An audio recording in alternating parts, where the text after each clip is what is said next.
너는 거짓된 풍설을 퍼뜨리지 말며 악인과 연합하여 이중하는 증인이 되지 말며 다수를 따라 악을 행하지 말며 송사의 다수를 따라 부당한 증언을 하지 말며 가난한 자의 송사라고 해서 현명되이 두둔하지 말지니라. 내가 만일 내 원수의 길 잃은 소나 나귀를 보거든 반드시 그 사람에게로 돌릴지며 내가 만일 너를 미워하는 자의 나귀가 짐을 싣고 엎드러짐을 보거든 그것을 버려두지 말고 그것을 도와 그 짐을 부릴지니라. 너는 가난한 자의 송사라고 정의를 굳게 하지 말며 거짓 일을 멀리하며 무죄한 자와 의로운 자를 죽이지 말라. 나는 악인을 의롭다 하지 아니하겠노라. 너는 뇌물을 받지 말라. 뇌물은 밝은 자의 눈을 어둡게 하고 의로운 자의 말을 듣게 하느니라. 너는 이방 나그네를 압제하지 말라. 너희가 애굽 땅에서 나그네 되었은즉 나그네의 사정을 아느니라. 아멘. 하나님 나라의 법칙으로 우리가 함께 말씀을 나눈 지 9번째 시간이 되었습니다. 오늘 제목은 사회 약자 보호법이라고 하는 그런 제목을 붙여봤습니다. 사람들이 함께 살아가기 위해서는 정해진 법이 있어야 합니다. 물론 그 법이라고 하는 것은 약한 사람들이 길을 펴고 살아갈 수 있도록 하는 법이어야 될 것입니다. 우리의 삶을 약육강식이 지배하는 동물의 세계에 비유하곤 합니다. 약육강식이 지배하는 동물의 세계는 강한 자들만이 살아남아서 힘을 뽐내고 그 힘으로 모든 것을 좌지우지하는 세상을 말합니다. 그것은 힘이 곧 권력이고 자신을 보호할 수 있는 최선의 방법이라고 여기는 삶의 방식입니다. 구약 성경에서 말하고 있는 애굽과 같은 나라들, 다시 말하면 세속의 문명 도시 국가들이 바로 그런 약육강식의 힘의 논리에 의해서 세상을 통치하던 사람들입니다. 그래서 그곳에는 힘 있는 사람, 물질이 많은 사람, 권력이 있는 사람, 그들이 모든 것을 좌우하는 세상입니다. 지난주부터 베이징에서 동계올림픽이 열리고 있습니다. 그런데 이번 동계올림픽을 바라보는 사람들이 우려의 목소리를 높이고 있습니다. 정의롭지 못한 모습으로 경기가 진행이 되고 메달의 성패가 좌우되고 있기 때문에 최악의 올림픽이라고 말하는 사람들도 있습니다.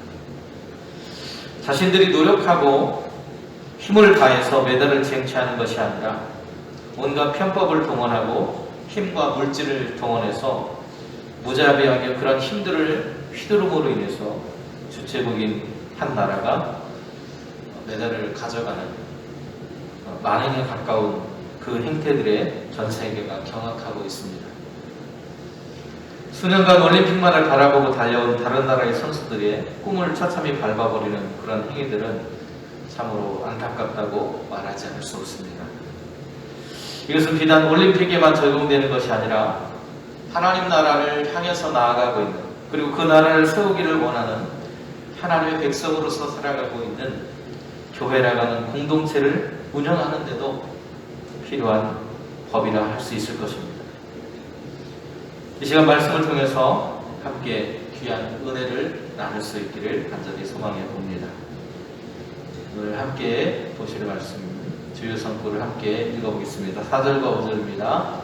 내가 만일 내 원수의 길 잃은 소나 나귀를 보거든 반드시 그 사람에게로 돌릴지며 내가 만일 너를 미워하는 자의 나귀가 짐을 싣고 엎드러짐을 보거든 그것을 버려두지 말고 그것을 도와 그 짐을 부릴지니라.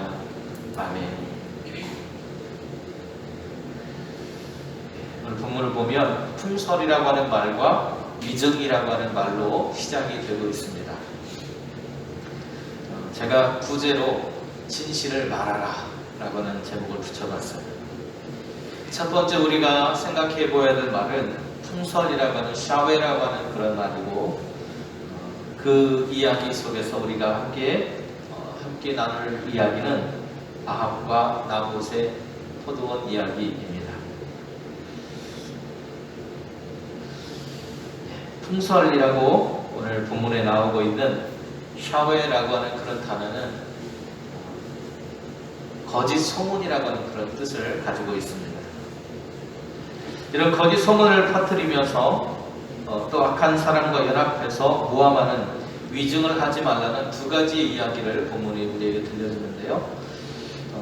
이 둘 다 우리에게 들려주는 이야기는 거짓된 것을 말하지 말라는 것입니다. 이스라엘 공동체에 거짓되지 말고 진실할 것을 요구하시는 하나님의 모습을 발견하게 됩니다. 여기 풍설이라고 하는 그런 말과 연결된 그런 이야기들은 당시의 신화라든지 민담이라든지 영웅담과 같은 이야기들이라고 할 수 있을 것입니다.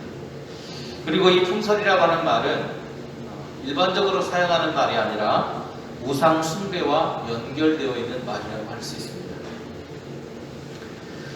세속의 문명을 자유롭게 전달하기 위해서 권력자들이 우상을 참된 신이라고 가르치는 그런 이야기들이 있었는데, 그 이야기들이 바로 신화와 민담과 영웅담과 같은 것들로 되어 있는 것입니다. 우상을 참된 신이라고 가르쳤어요.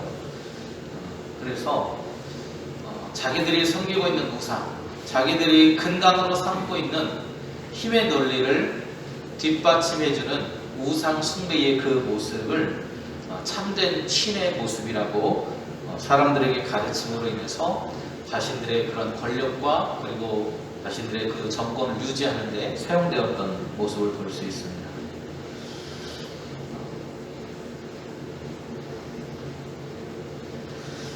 여기 또 위증이라고 하는 그런 말이 나오는데요. 위증이라는 말은 단순한 그런 거짓된 말을 말하는 것이 아니라 폭력의 증언이라고 말할 수 있습니다. 우상 숭배자들이 재판정에서 거짓 증언을 일삼으면서 권력자의 편을 드는 악행을 가리켜서 여기서 말하고 있는 위증이라고 하는 말을 썼습니다. 이 그림이 세 장이 있는데요. 여기 여인과 함께 누워있는 남자의 그림이 있습니다. 사진이 있는데 이 사람이 이스라엘의 왕이었던 아합이라고 하는 왕입니다.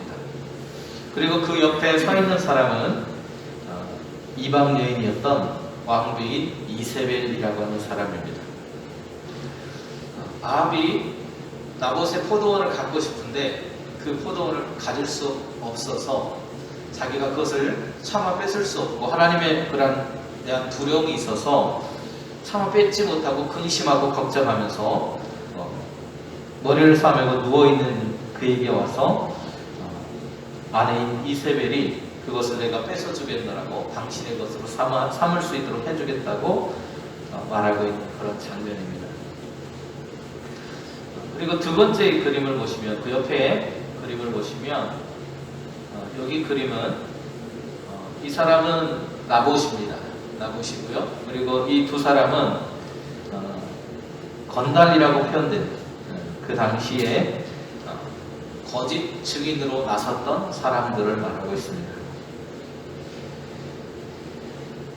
이 이세벨이 아합의 도성에 있는 장로들을 동원해서 위증을 교사하고 그 위증을 교사하여서 거짓 증인을 세우게 되는데, 그 거짓 증인들이 이 아합을 몰아세우는 장면이에요. 그래서 뭐라고 기록되어 있냐면 열왕기상 21장에 보면 이렇게 기록되어 있습니다. 그의 성읍 사람 곧 그의 성읍에 사는 장로와 귀족들이 이세벨의 지시 곧 그가 자기들에게 보낸 편지에 쓴 대로 하여 금식을 선포하고 나봇을 백성 가운데 높이 앉히매 때에 불량자 두 사람이 들어와 그의 앞에 앉고 백성 앞에서 나봇에게 대하여 증언을 하여 이르기를 나봇이 하나님과 왕을 저주하였다 하며 우리가 그를 성읍 밖으로 끌고 나가서 돌로 쳐 죽이고 이세벨에게 통보하기를 나봇이 돌에 맞아 죽었나이다. 이렇게 보고하는 이야기가 나오고 있습니다. 마지막 세 번째 밑에 있는 이 그림이 나봇이 돌에 맞아서 죽어가고 있는 그런 장면이라고 말할 수 있습니다. 성경에서 말하고 있는 거짓 증언, 위증이라고 하는 것이 단순히 그냥 거짓말하는 정도에서 그치는 것이 아니라 한 사람의 인생을 좌우하고 생명을 빼앗아가는 폭력적인 모습을 담고 있다고 하는 것을 볼 수 있습니다. 이처럼 세속도시의 권력자들은 신전에 만신전이라고 하는 것을 설치해 놓고 도시민들의 마음을 한데 모아서 총화 단결을 이룸으로 인해서 도시의 반역을 꾀했습니다. 우상 숭배를 독려하는 모든 가르침, 우상 종교의 경전을 오늘 성경은 헛소리, 위증, 또 앞에서 말한 거짓 소문, 풍설이라고 말하고 있는 것입니다. 교회 안에도 크게 다르진 않습니다. 교회 안에도 교회야말로 정말 선한 말, 축복하는 말, 서로 위로하고 격려하는 말이 오가야 하는데 때로는 교회인들끼리도 악한 말과 헛소문으로 사람들을 상처 입히고 괴롭히는 경우들이 생겨난다는 것입니다.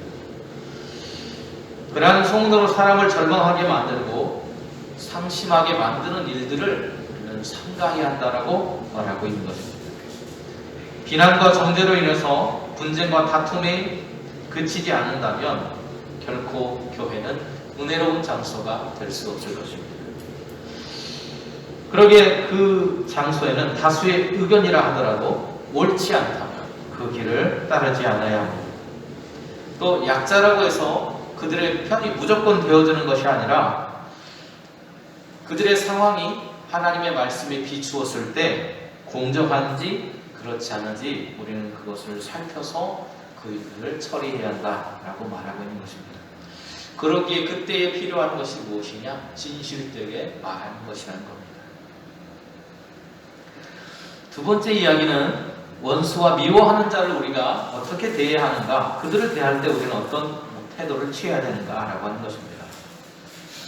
두 개의 키워드가 있는데요. 하나는 원수라고 하는 것이고 또 하나는 미워하는 자의 가축. 원수의 가축에 대한 이야기 그리고 미워하는 자의 가축에 대한 이야기가 나오고 있어요. 이 그림이 좀 가리긴 했는데 멱살을 잡고 서로 싸우고 있는 원수지간의 사람들이 나옵니다. 원수나 미워하는 자가 잘 되기를 바라는 사람은 없을 겁니다. 그죠? 대부분의 사람들은 원수 같은 놈, 저 왼수 같은 놈 가다가 넘어져라 하기도 하고 망해버리라 하기도 하고 그가 잘못되기를 바라는 마음으로 우리가 살아가는 것이 일반적입니다. 그렇지만 하나님의 마음은 우리의 마음과 다르다는 것입니다. 예수님께서도 누가복음 오늘 6장에 앞에 스크린에 나와 있는 말씀처럼 이렇게 말씀하셨어요. 그러나 너희는 듣는 자에게 내가 이르노니 너희 원수를 사랑하며 너희를 미워하는 자를 선대하며 너희를 저주하는 자를 위하여 축복하며 너희를 모욕하는 자를 위하여 기도하라. 우리는 원수에 대해서 욕하고 저주하고 할 것 같은데 주님은 오히려 그들을 사랑하고 선대하고 축복하고 기도하라고 말하고 있습니다. 그것이 그리스도인의 태도라는 것입니다. 오늘 본문에도 가축이 나오는데요. 원수의 가축이라도 반드시 돌려주어야 된다. 원수가 가축을 잃어버려서 방황하고 있을 때 길 잃은 소나 나비가 원래는 원수의 집에 있어야 되겠지만 그들이 밖으로 나가서 길을 잃고 헤매고 있을 때 우리가 해야 할 일은 그 짐승들을 주인에게로 돌려줄 수 있는 마음이 있어야 된다는 겁니다. 왜 이러한 금령을 하나님께서는 이스라엘 백성들에게 주셨을까요? 그것은 원수라 할지라도 평생 원수로 살아가는 것이 아니라 언젠가 그들과 화해할 길을 열어두어야 한다는 것을 말씀하고 있는 것입니다. 하나님의 뜻은 원수를 원수로서 평생 대하는 것이 아니라 원수라도 언젠가는 우리의 사랑의 대상 속에 넣어서 그들도 함께 화목하게 살아가는 공동체의 일원으로 받아들일 수 있는 준비가 되어 있어야 한다는 것을 말하고 있는 겁니다. 또 미워하는 사람의 가축이 사고를 당한 것을 볼 때에도 모른 척해서는 안 된다는 것입니다. 여기 보시면 너무 짐이 무거워서 나귀가 짐을 싣고 가다가 공중에 붕 떠 있죠, 그죠? 넘어져 있는 그런 사진이 마땅히 없어서 이것을 선택을 했습니다. 하지만 뭐 넘어져 있거나 이런 어려움을 처해있는 상황, 그 동물이 어려움을 당하고 있다는 그 상황은 변하지 않을 것 같습니다. 이때에 이러한 상황들을 우리가 외면하고 지나가는 것이 아니라 미운 사람이라도 할지라도 그를 도와서 가축의 생명을 살려주고 그를 도와서 가축이 나귀가 일어설 수 있도록 도와주는 것이 합당하다는 것입니다. 앞에서도 말씀드린 것처럼 원수라도 미운 사람이라도 그와 화해할 길을 열어두는 것이 우리의 삶의 태도이어야 하기 때문에 그렇습니다. 이처럼 화해의 길로 가는 것, 이것이야말로 하나님의 뜻이기에 하나님 나라를 향해서 가고 하나님 나라를 만들어 가겠다라고 하는 하나님 백성으로 우리가 살아가기로 다짐했다면 우리가 해야 할 길은 하나님이 우리에게 주신 말씀의 길을 따라가는 것이라는 겁니다. 성경은 우리에게 이렇게 말해주고 있습니다. 우리에게 원수가 있거나 미워하는 자가 있다면 오늘 우리는 이 말씀에 귀를 기울여야 할 것입니다. 예물을 제단에 드리려다가 거기서 내 형제에게 원망 들을 만한 일이 있거든, 원망 들을 만한 일이 있는 것이 생각나거든 예물을 제단 앞에 두고 먼저 가서 화목하고 그 후에 와서 예물을 드리라. 우리가 예배를 드리는 것보다 먼저 되어야 할 것은 형제들과 화해하고 화목하는 것이라고 말하고 있는 겁니다. 그 모든 것들이 해결되지 않고는 하나님 앞에 예배를 드리는 것이 의미 없다라고 말씀하고 있는 거예요. 세 번째 이야기는 우리가 공의의 길을 걸어가야 한다고 말씀하고 있습니다. 여기에는 두 가지 이야기가 있는데 하나는 거짓 재판에 관한 이야기고 하나는 공의의 길이라고 하는 것에 대한 이야기입니다.